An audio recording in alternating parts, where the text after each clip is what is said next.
Yes, looks peaceful out here, doesn't it? Looks like a perfect route, doesn't it? Well, this trip has challenged us from the get-go and threatens to slow us or stop us altogether. Is finding adventure and living this way really worth all of this hassle? So this is a first of 3 or 4 videos documenting our final hurrah for the summer of 2022. We leave the heat wave of southern Idaho to travel to Spokane, Washington, where we'll meet my eldest son and his wife for a few days of adventuring.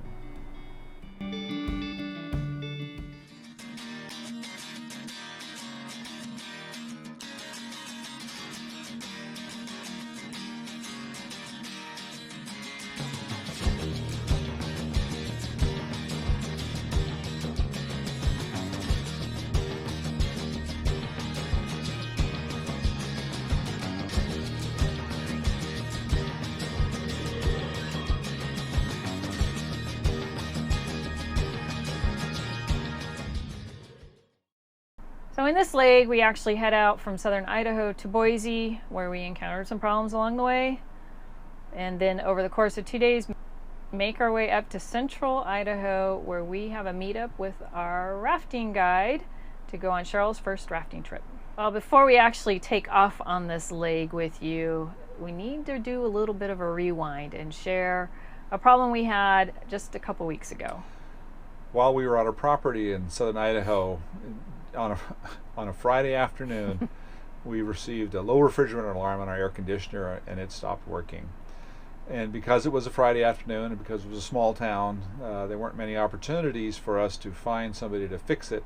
So we headed up towards Ketchum area in Sun Valley. There's some dispersed camping just east of town. It's actually really nice. We've been there a couple times now.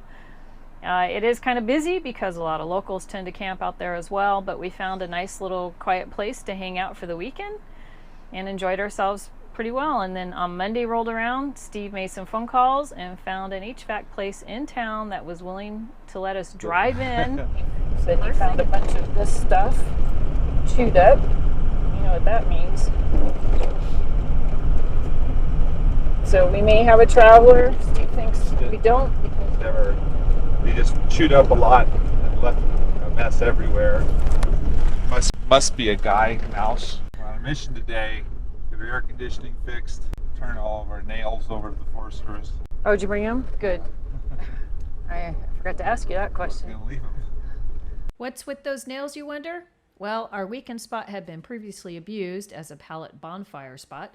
Steve collected 833 nails, about 10 pallets worth, from the burn spot after we drove over them. We left our bag of nails with the Forest Service, and they'll be picking up those remaining pallets. Found an HVAC place in town that was willing to let us drive in first thing in the morning. Air conditioning places aren't usually seeing the work come to them. They usually have to go to the work. So we drove in, and it was great. I was pretty sure I knew where the leak was because the mini split air conditioner is connected with SAE flare fittings, and there's two lines on the condensing unit outside and 2 lines below the indoor unit.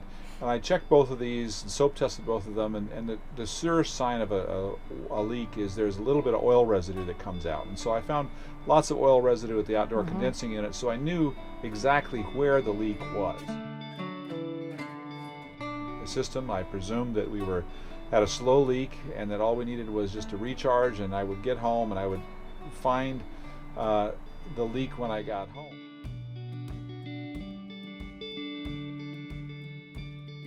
I put some gasket sealer on the inside of the silicone pipe. I made very sure that I got it on exactly where it needed to be, and I made very sure I got the clamp on exactly where it needed to be. And all of this is hotter than crap.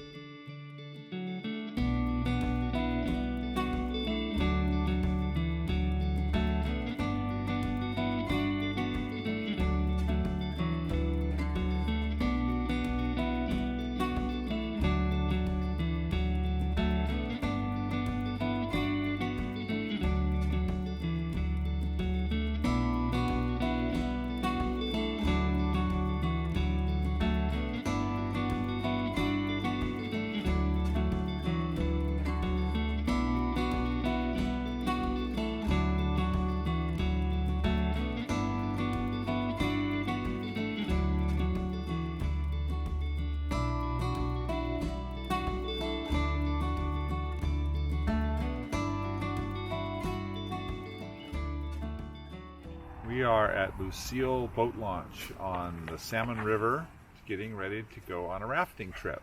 We got up early this morning and left from Cascade, about a 2-hour drive to get here early. It was a winding road. It wasn't that long, but it was slow. 35-mile-an-hour corners in a lot of places. Yep. And what's next? We're going to have brunch. We're going to have brunch. We're going to get fat. We're going to eat hash browns and sausage and eggs and all kinds of good, greasy food. Yeah, hopefully that's not a bad idea before you hop in a river raft. And then we have plenty of food in our bellies for the raft trip. That's right. Hey there, girlie. Hi. Where are you going? Rafting. Are you sure? I hope so. They're late. And when are they supposed to show up? 20 minutes ago. And what time is it? Yeah. Yeah. They forget about you. They might have. I never forget about you.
Go.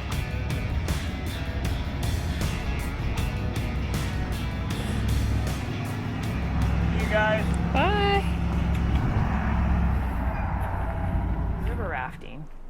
That was so much fun. Yeah. Cheryl got doused. Oh, you saw that. I got doused good, but it was a great time. It was my first time going. I'm looking forward to doing it again and again and again. And I was laughing uncontrollably most of the time. My face is covered in water and he's behind me laughing. When we got back to the takeout point with the rafting, we needed to go up and check on Cooper in the camper. We had left the camper in the parking lot with the air conditioning running, which was a plan for the camper, was to be able to let the air conditioning run while the dog was in it. Refrigerant alarm being reported, which meant we were again out of refrigerant, or almost out of refrigerant, and the temperature in the camper was quite high relative to what we set it to be, so we knew that the air conditioner wasn't working. So it's like, oh crap, we got a bigger leak than we thought. We'd already planned to camp in the area and had decided to head back to a camp that we were familiar with because we knew it had a lot of trees and shade. It was going to be very necessary now that we had no running air conditioning.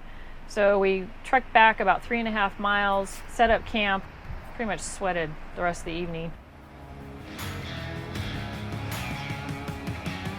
One of the other problems we've been having was that the turbo coupler was coming off repeatedly, and I knew that I needed to clean it in order to get it to stay on, but I couldn't do that when the engine was hot. As a matter of fact, if the engine, anytime during the day, the engine is so large and so massive, the engine is so hot, I can't do anything with it other than the following morning. So the morning after the air conditioning quit, I was finally on the job of uncoupling the turbo clamps to clean them out, to keep get all the oil out of them, and put some high-tack gasket adhesive in there to make sure it was kind of glued on to keep it from slipping off.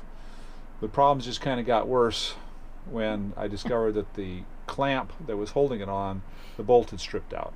We are beside the Salmon River, just north of Riggins, and where we rafted yesterday, but we've got a little automotive repair to do. So a little background on our summer travels was when we were originally starting the summer out, the original one failed on our way up to Rawlins, Wyoming, and we limped into Rawlins with about 60 miles to go with no turbocharger. Well, actually with less than 10 psi turbocharger boost and the hose leaking. When I got the new one, it just didn't want to stay on. I think this hose is probably popped off 7 or 8 times. It popped off 3 times the day before yesterday. The problem being is when it comes off, everything in the engine there is so hot I could almost touch nothing. And to complicate problems further, I have lost the clamp on the street, on a city street once, and I've almost lost the clamp the last 3 times it came off. 2 times the clamp almost fell completely off the engine, so now I've got the clamps wired together. This is so much easier to do. Every part of the engine compartment is not burning hot.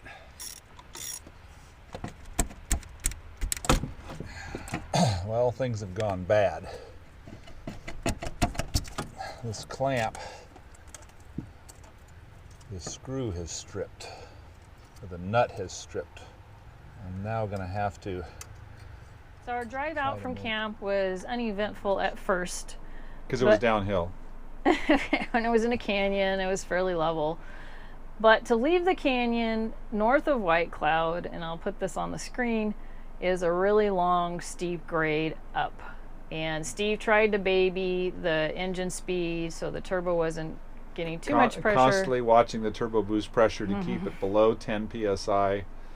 Only going about 30 miles an hour up this very steep incline. Right, and just starting the incline, it popped off. Not once.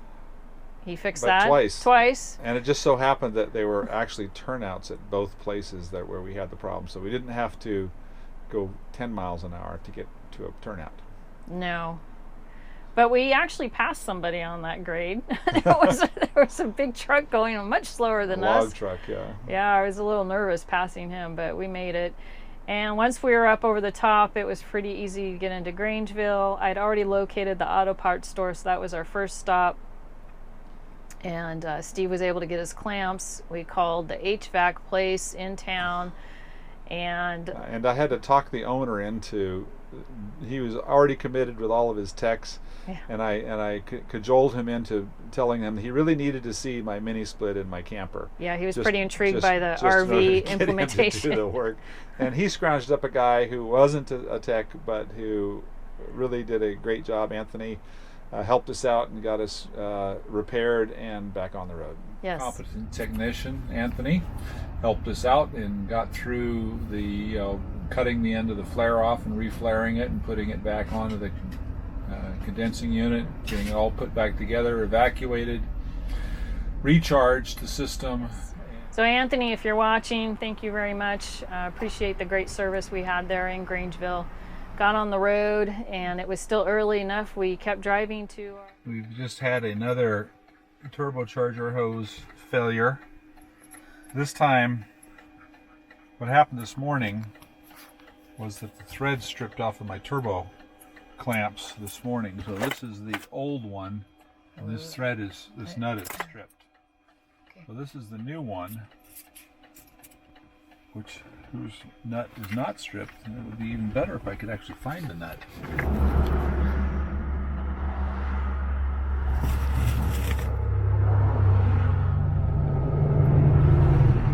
On the road, and it was still early enough. We kept driving to our stop in Lewiston, and both places we stayed were accommodating. We had to change our schedule around because we had to come in early and do this repair work, and whew, it was a nightmare.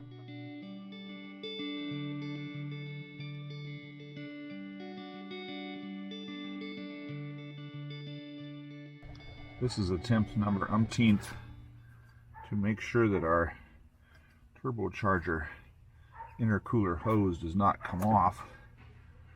It has to be precisely placed on the coupling.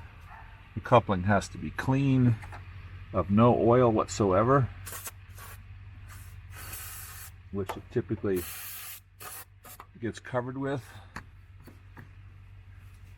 I've already applied some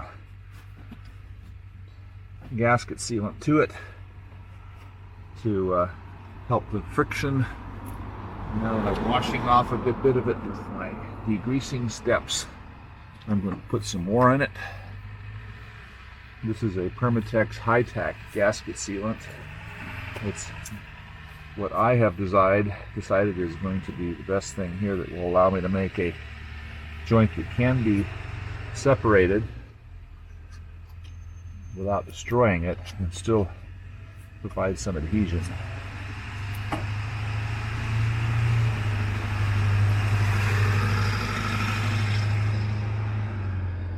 So I'm applying this to the nipple on the turbocharger. The hose goes on too, and also I'm going to put some inside the hose.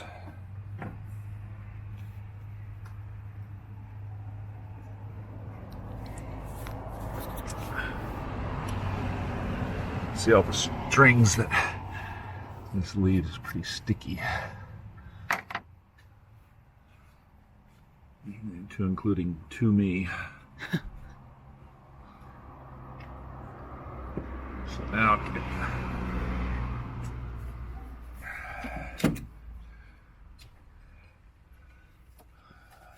it all back together. Like the two new clamps, I broke the old stainless steel clamp taking it off. They gall up.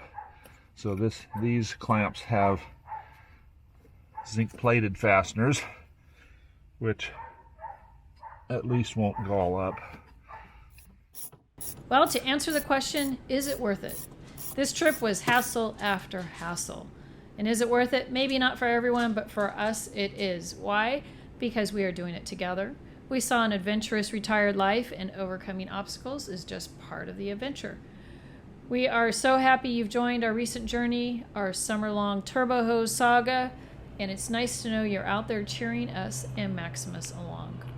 Drop us a comment below and let us know what kind of adventure you've done that was also hassle after hassle, but very much worth it. We'd love to hear from you. If you like this video, please give us a thumbs up. It really helps the channel out. Until next week, bye. Where were you laying down at? I called him there several times to pick up tools that he dropped. I'm his gopher. I'm his assistant. That's what assistants do. They do the dirty work.